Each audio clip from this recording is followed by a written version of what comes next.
I actually wrote down while I was tripping something like this spectrum of flow versus fear, and flow being zero self and fear being like, 100% self. When you are very afraid, it is like it is all me. Like you can't even see anything else except for your identity. When you are flowing, when you are doing, you are fully immersed in the doing. You are the doing. There is no self to even be concerned about, to even fear whatsoever. So when you are in that flow state, that is like peak alignment with what is. It's like you mentioned with Alan Watts saying being in the river versus, fear is like swimming against the river, thinking you can get away from it and completely resisting everything. Whereas flow is the easiest thing you can ever do. It's perfect alignment. There is no you to be had. It's almost like, the flow of the river is going, say, 10 miles per hour.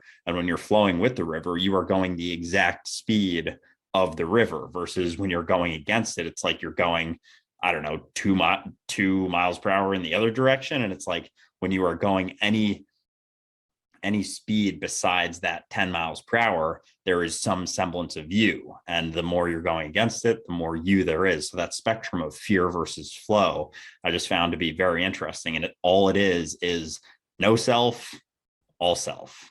And that's it.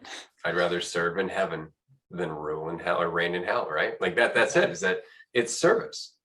At the end of the day, you're just allowing yourself to be part of the flow, to be part of the whole.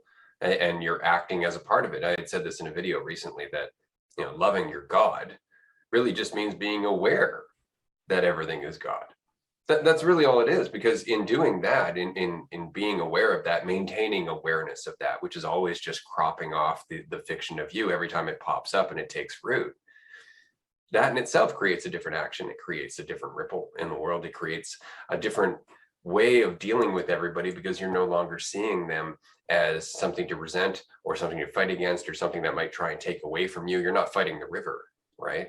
And that's the whole thing. You're just part of it. Oh, how can I help you? How can I help you? And then it's just because I have nothing to lose. Why wouldn't I?